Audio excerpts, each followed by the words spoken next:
Hey, and welcome to Cuddle with Purpose with TT and Samuel. And today's topic, we're going to be talking about Mr. Ray and Roslyn Singleton.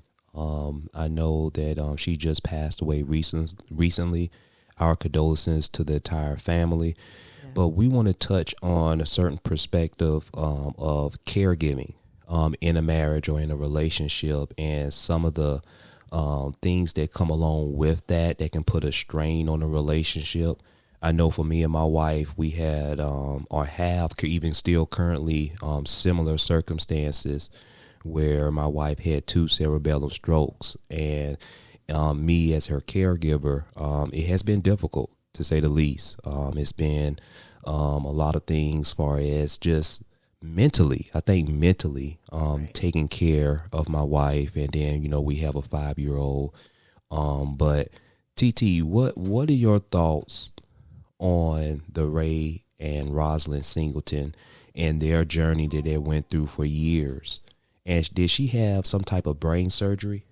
Yes, she actually had brain cancer Mm-hmm. and she actually had four procedures. Mm, One of the procedures took place before Rosalind and Ray actually got together, mm, and then they actually experienced three procedures together. mm, And so just starting there, and knowing that you are entering a relationship with someone who has experienced something like that, it could only be fascinating, I guess, inspiring, because she's literally a warrior. She is a Navy vet as well.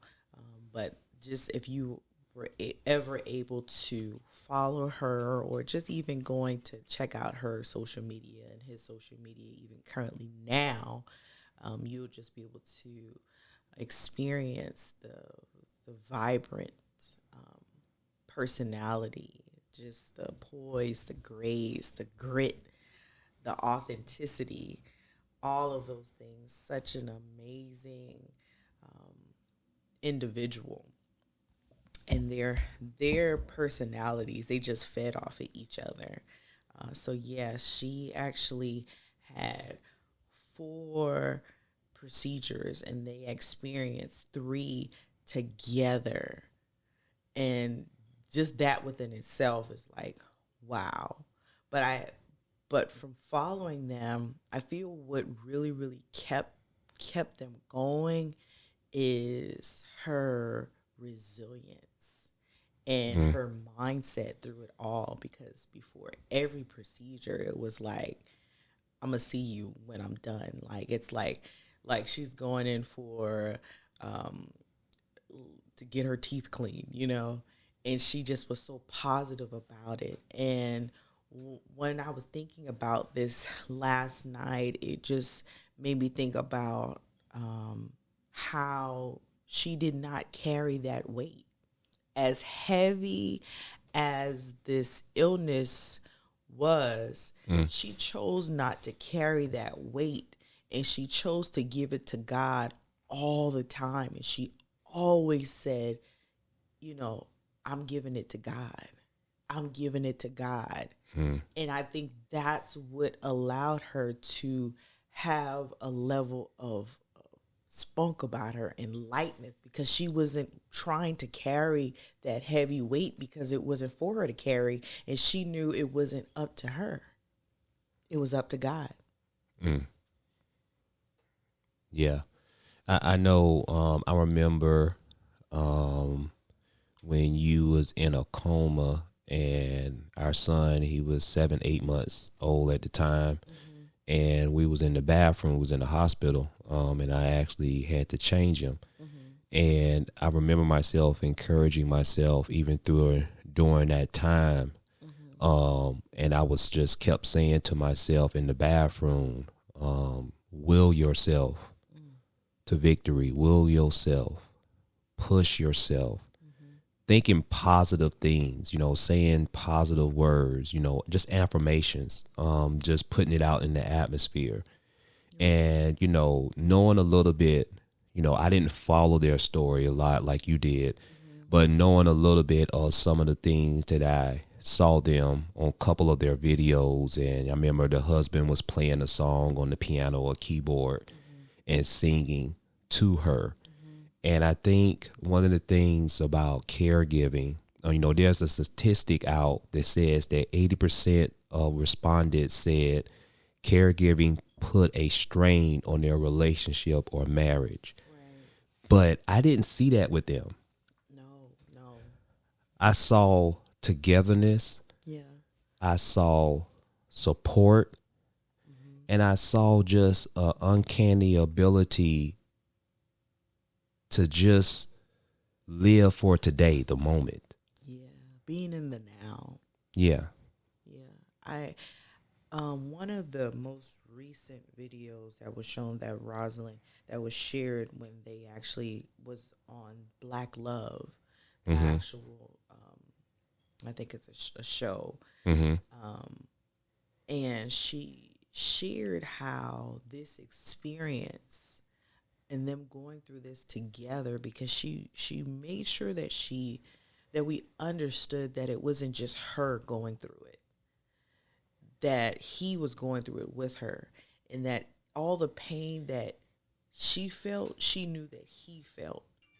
And I really, really appreciated her selflessness and truly understanding that, because as someone who's experienced a catastrophic life event such as a stroke like myself, and Roslyn, who was dealing with this terminal cancer, right? It's nothing like knowing that you have someone who has your back and they are a fixer and they'll do anything they can to want to change it, maybe even take that pain away from you. They would rather hold that weight than you. Just to see that, I think it just makes you love a person even more. But she reiterated that this experience brought them closer. It didn't pull them apart. It made their marriage even more significant and stronger. And I can say for myself, I know that me experiencing a stroke that only 26% of people survive from has only strengthened our marriage, has only made us stronger in so many ways, and that we had to, and still living out that sickness and health. But I feel like when you have to face those things early on, you're only bound to,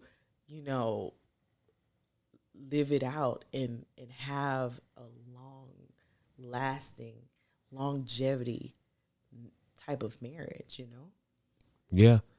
I my heart goes out to all caregivers and victims who have some type of, whether it's disease, cancer, sickness, whatever it is. I'm a strong believer in the marriage vows, when it says for better or for worse. And I believe in it. It's one thing to talk about it and say those vows, but it's another thing to actually implement what you're saying, taking action. We never knew that you was going to have 2 cerebral strokes. No. You can't even, think that was going to happen. But one thing about it is, and one thing I could see about their marriage is just the relentless love to continue to fight. Yeah. The relentless love of just loving one another. Yeah. Despite what they're going through. And I just want to send a message to all marriages, all people that are engaged, all people are in a relationship, is that your relationship will not be tested when things are going good. No. But it's going to be tested when things are not going as planned. And I think that's the key, is that every relationship should prepare themselves that everything is not going to always be peaches and cream. Everything is not going to go as you plan. Everything is just not going to be perfect. That's not life. No, it's not. But what we should do is that your relationship, your marriage that you have with your significant other will be tested based on when you're going through something that is an obstacle, adversity. That's when your relationship is tested, and we should all be prepared for that. When we do come up against that, is, man, this is where my love shines through. Yeah, I think it's an opportunity to just show up the way God wants you to show up. It is an opportunity for you to just love without any boundaries, love without any conditions, love intentionally, love with purpose. For me, just watching them, like, they did not shy away from it. They didn't ask for anybody to pity them. They didn't ask for anybody to feel sorry for them. Just even following after she passed away on November 15th, and how Ray would just encourage everybody to just stay positive. Hey, don't come with that sad story shit. Like, he was like, don't be crying. Don't call me talking about you sad, because we about that shit. Roz ain't about that shit. Like, we up. She shook up the world, and we're not crying. And he felt at peace. You know, what I thought was so profound, that I think was so magical about watching this entire experience, because I literally saw when there was a turn. Because I paid so close attention to her, because 2018 is when I had my stroke, and thereafter is when I came across her. And so it was like having a partner in life that's actually going through something. So you get to see somebody from afar persevere and overcome it. So, being able to watch her, and even just like us resharing different posts in our stories, or like little laughing emojis and DMs. Those were the only interactions that I was able to get with her, but they were so profound because I could relate. I could relate. Because there was a time where I wanted to disassociate myself and decompartmentalize the fact that I actually had an illness. And, through my own therapy, my own work within myself, and then following this amazing queen, I was able to like sit in it, as Billy Porter would say, sit in it and actually acknowledge it and feel it and know that this thing is real, but it doesn't define me, nor does it have to define my relationship, because I, for a long time, felt like I couldn't show up as a wife anymore. With anybody, if you know anything about experiencing a stroke, it's an invisible illness. And so people don't really get to see all of the agony and the pain and the challenges and the side effects of dealing with a brain injury, right? And the chronic fatigue, and how I'm not present, And so it just brought me to just even thinking about the different issues and stats. Here I found on caring.com, it says that caregiving, of course, puts a strain. 80% of people said that caregiving puts a strain on relationships and or marriages, and it affects the daily activities. Mm-hmm. It affects your time. It affects your finances. It affects your living space. It literally turns your life upside down. And I remember trying to figure out, how can I show up still as a wife? Because I couldn't, it took a while for me to accept that I wasn't the same Tiara anymore, right? Yeah. Yeah. And I know it was hard for you, but over time, we've both been able to work through that. Yeah. And you came to love me for who I am today, not for the Tiara I was, you know? Yeah. One of the things that was alarming to me is that, knowing that she was an Army vet, a U.S. Navy vet. And,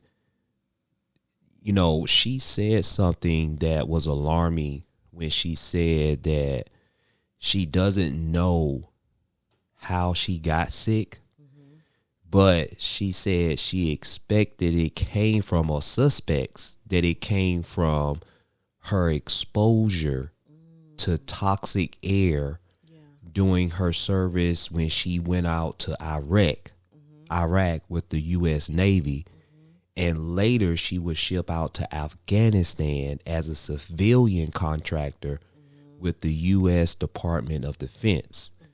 And she said that the military used burn pits in both countries to incinerate all sorts of waste, hazardous material, and chemicals. Now, this is something that's so important that I want to make sure I read to our audience.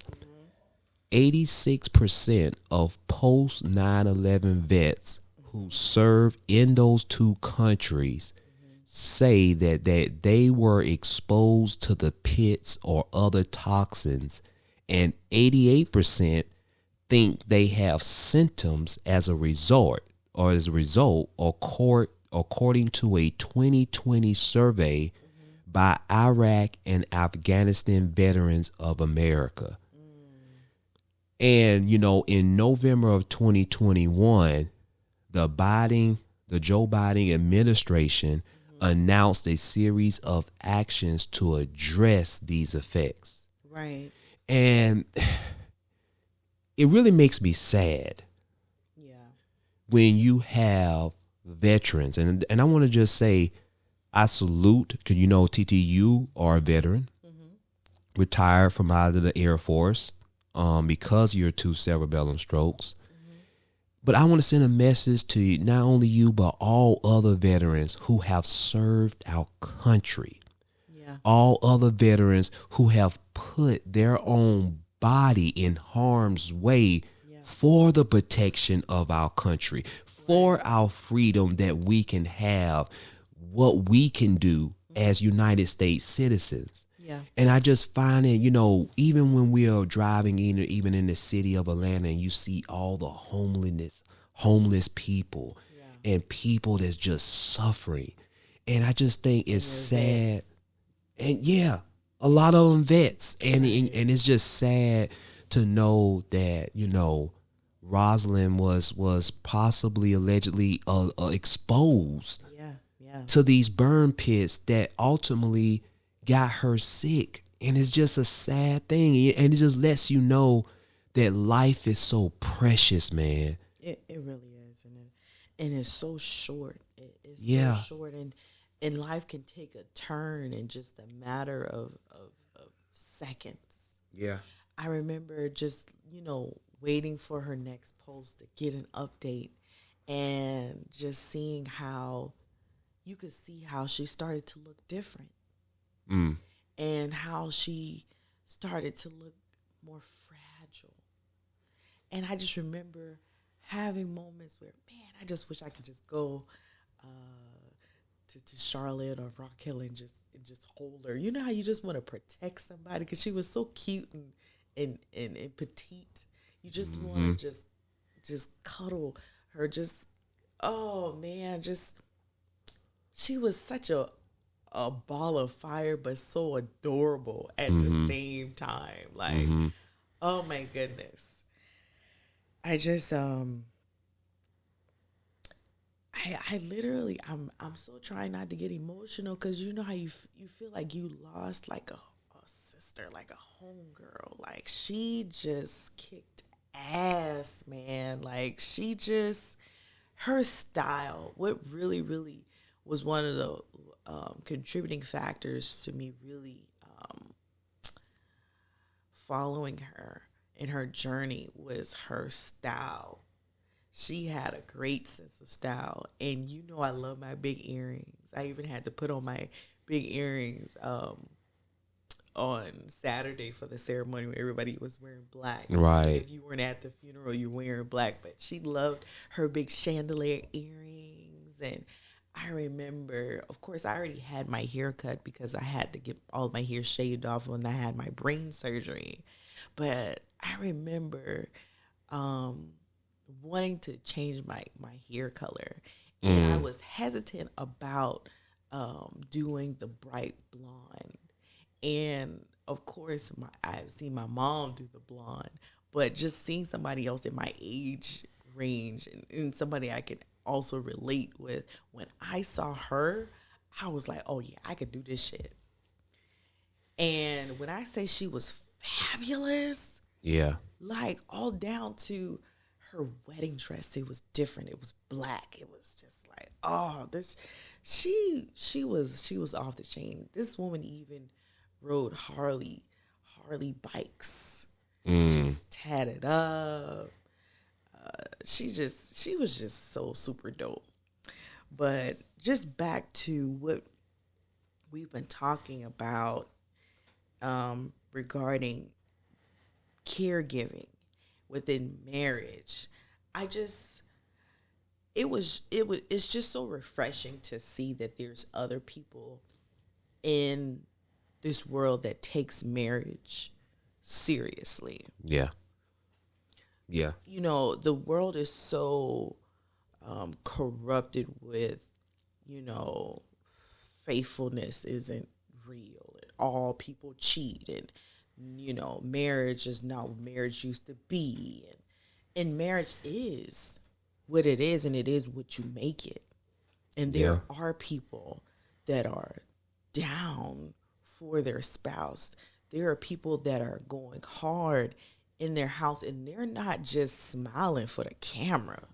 They're just not smiling for the videos to post on social media.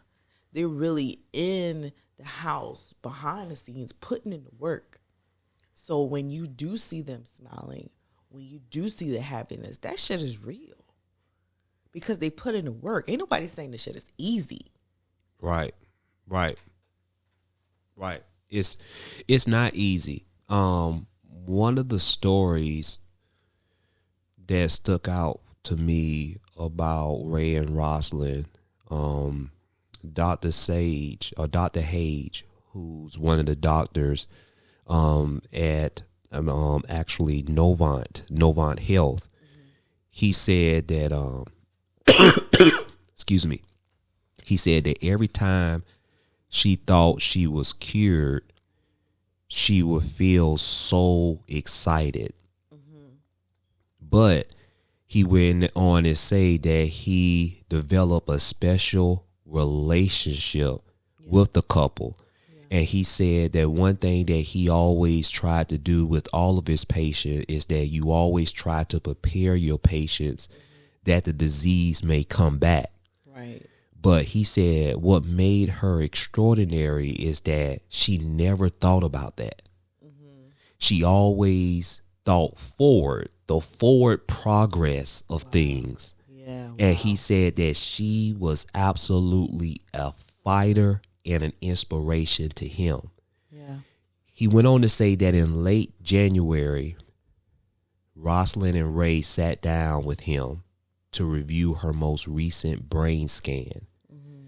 And he said while one area of concern was shrinking, mm-hmm. which was a good thing, the cancer had also moved into her brain stem, which is responsible for essential bodily functions such as breathing. Mm-hmm. Now, this is where, it hit me right here. He said that he reluctantly told the Singletons that there was nothing more surgically he could do. He said the moment he said that to them, Roslyn tucked her head on her husband's shoulder and she cried for at least 5 minutes. But he said he saw something in her eyes. It's that the tears was coming down, but she lifted her head up. She wiped her tears away. And he said with her usual resolve, she straightened herself up, looked her trusted surgeon, me, Dr. Hage, in the eye, and she asked me, Dr. Hage, what's next? And it really broke my heart, Dr. Hage said, because he said all he could do was tell her it's in God's hands. Ooh, wow. You do not know what people are going through. No. You have no idea. We only got a glimpse of what they were enduring. And it just goes back to me also just wanting to pay so much homage and honor to Ray as a caregiver. Mm-hmm. Mm-hmm. Because they were only married for 4 years. And he's a native. He's a Charleston native. Yes. He's from Charleston. Come on, Chuck Down. Represent. He's from Charleston. Boy, look ya. Listen. Oh my goodness. Yeah. Yeah.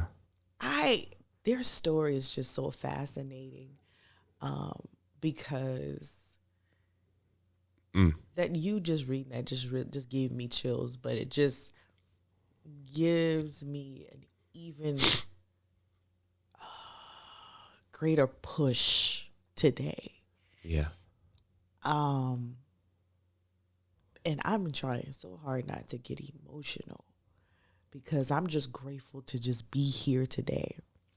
I love this video that he posted of Roslyn a couple of weeks ago. Mm-hmm. And she came on and she was like, motherfuckers, I'm still alive. I'm tired, but I'm still alive. And I think I'm going to probably look at that same video every week because it just really, really speaks to who she is. Yeah. And, you reading that just brings out more of what I could see. Because I'm one of those people that look with a third eye. And I could see, like I was saying earlier, how she started to look different. You could see it within her eyes. Yeah. And then it was a moment where something happened and then she wasn't able to walk. And then they showed a video of her having physical therapy. Mm-hmm. And so at that point, she wasn't able to maintain her balance and her gait anymore. And then her speech shifted. And it was a gradual but very quick transition and change. And I could only imagine what he was feeling in that entire time, watching his wife every day, giving her all those different meds. And he actually had to learn how to administer all of those medications. And her last procedure, she got a staph infection. And because of that, he had to do these different shots. And I remember him showing after her passing, he made a video of the steps, I guess, for him to continue to remember the steps on how to administer it. But it just goes to show you how you have to put down what you were doing in order for you to live out this marriage. Mm-hmm. He was one of the top car salesmen in Charlotte years ago. And I remember I actually know his sister from growing up. So his sister, she's a really sweet young lady. Her name is Rachel. But that's how I came across the fact that he actually sold cars, because I think she might have posted him. And so he had this really like bubbly personality. Then he would make like these cool videos about selling cars and stuff. But I brought that up because he had to stop doing that. Mm-hmm. He had to literally stop working altogether. That way of financial stability and income was gone because now he had to become a full-time caregiver to take care of her. Take her to appointments and everything. All that. Yeah. And what I thought was very strong, I know as a man and as a provider, for him to, when people started to hear their story, and I think it was just friends, like local people that just knew who they were and just knew that they were good people. I think when he finally got to the point where he was open to accepting help, I thought that was something that was very remarkable. Yeah. Because when you are open, which is one of the things that is really helpful in getting through being in a marriage and being a caregiver, when you're open to receiving help, it changes the landscape of things. Yeah. When you are not, I guess, prideful in a sense, in realizing like, you know what, I don't mind sharing more of what's going on. I don't mind letting people know where I'm at and not making people feel like, oh, I just got it. It allowed them to create a community and a tribe. Yeah. So getting to this point, they didn't have to do it alone. Yeah. Yeah. And I think that has definitely been something that has been so helpful in our journey as well. Yeah. And really latching on to those resources of people that are there, from me having a creative writing therapist, from my team where I'm doing horseback riding, from the Wounded Warrior Project, NeuroCare, all these different organizations that have been in place to be so helpful to me. And unfortunately, we're nowhere near family. So there's no family here with us. So we had to really latch on to those things, right? Yeah. But yeah, I just got a lot going on in my head. This is their story is so powerful, babe. Yeah, it is. Sending prayers out to all, people that are suffering from some type of sickness. Sending prayers out to all caregivers. Sending prayers out just for continued good health, physically and mentally, because you never know what type of battle people are facing that you don't even know nothing about. And we pray for y'all, man. We pray for y'all, and that's simple that I can put it, is that just be mindful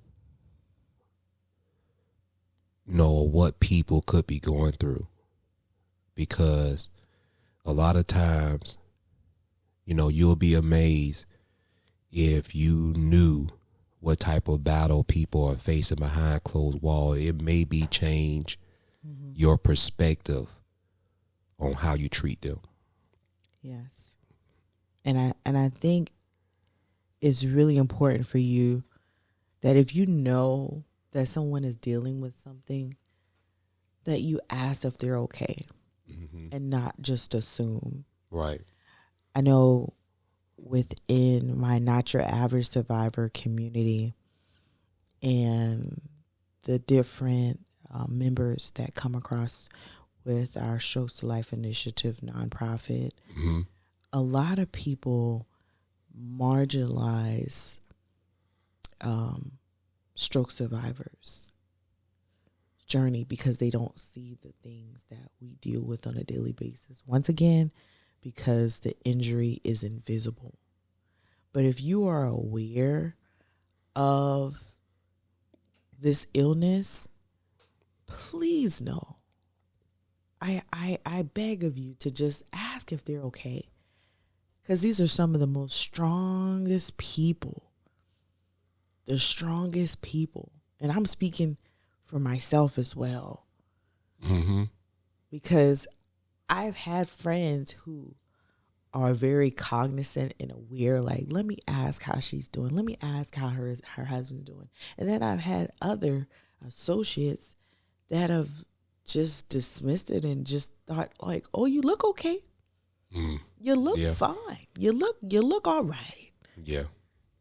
So they could care less. Yeah. So before we actually wrap it up, I really wanted to discuss how you could better navigate being a caregiver within a marriage. Because once again, you never know the time nor the hour. You never know what's going to happen.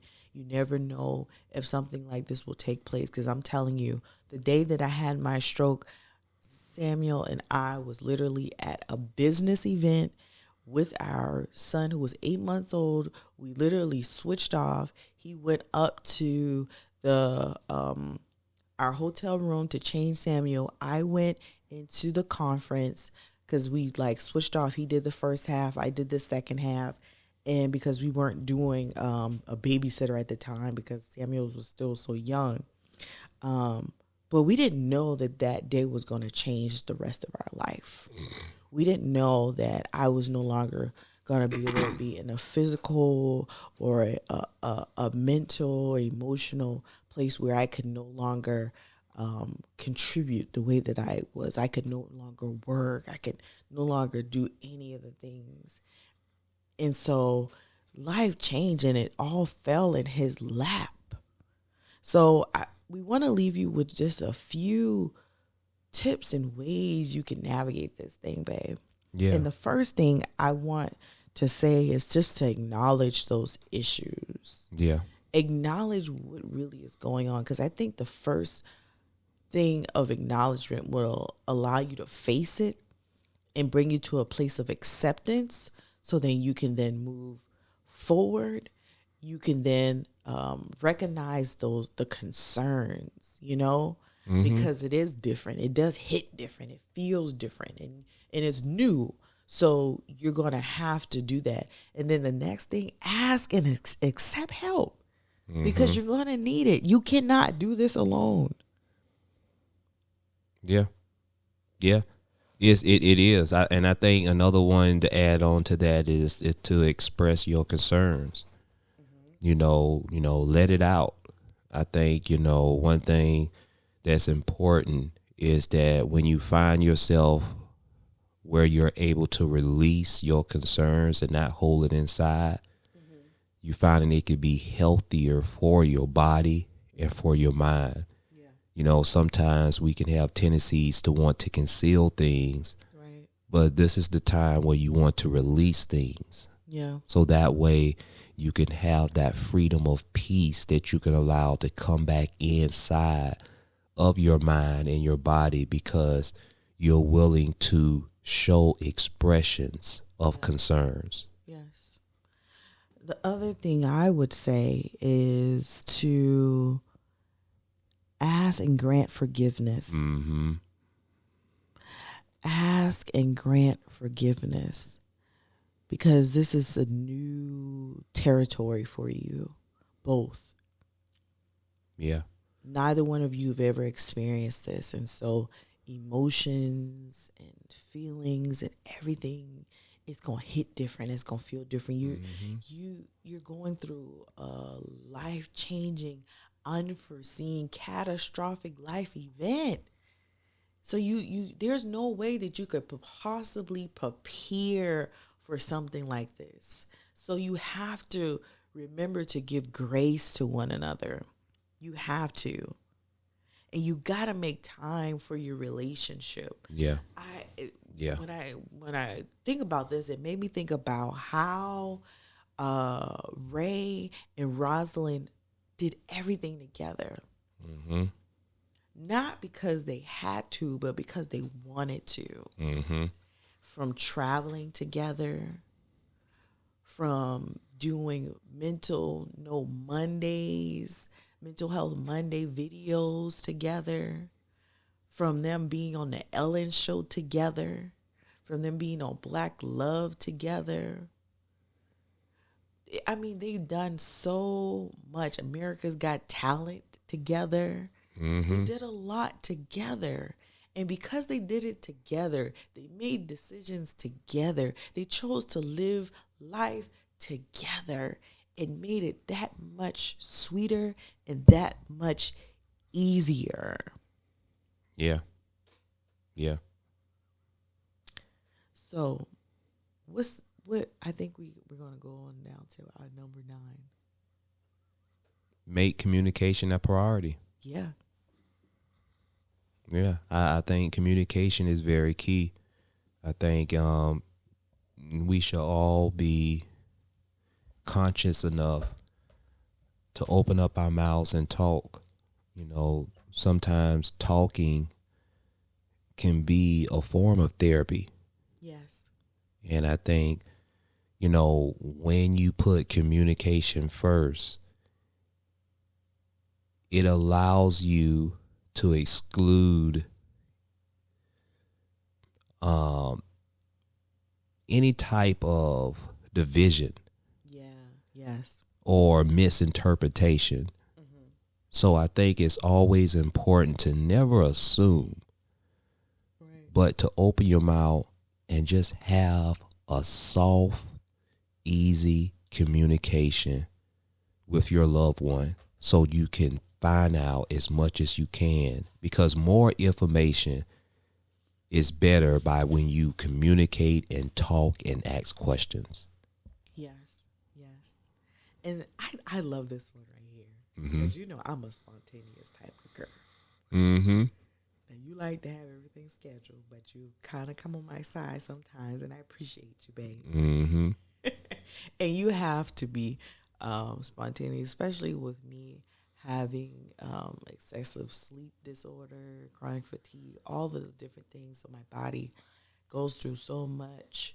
And so I feel different all throughout the day, you know. I might be asleep for hours. And so when I'm up, I'm like, okay, let me give what I can give in that time. So it's a little spontaneous. So I think it's important for you to get a little romantic, keep the romance alive, you know. And, you know, for me, I'm all about a good dinner.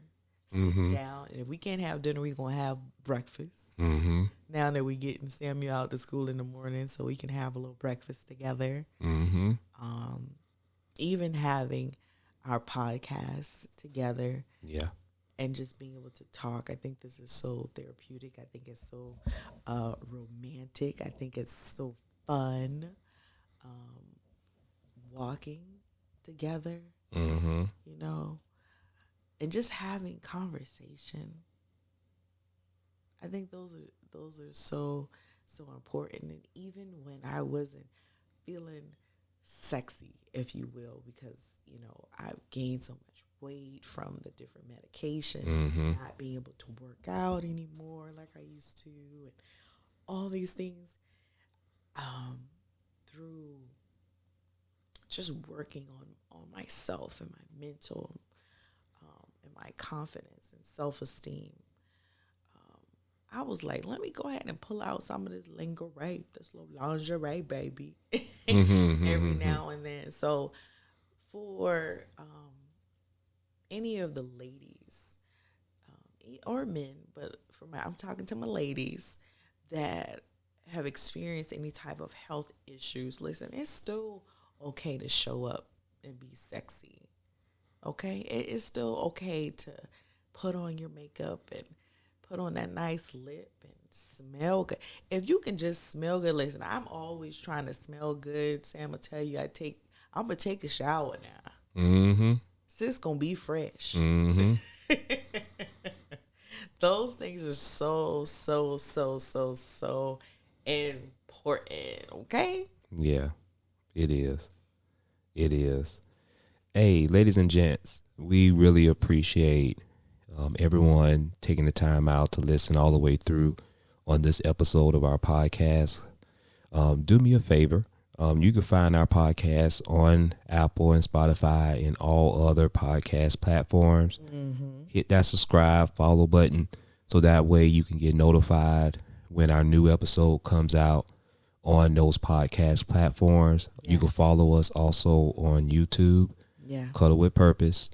You hit that like button, comment, give us your thoughts, subscribe, and hit that bell notification so that way you can get notified when we drop consistent content on our YouTube channel. We appreciate all of our subscribers already, and we welcome all new subscribers, and we just really appreciate y'all, and the community is getting stronger and stronger every day.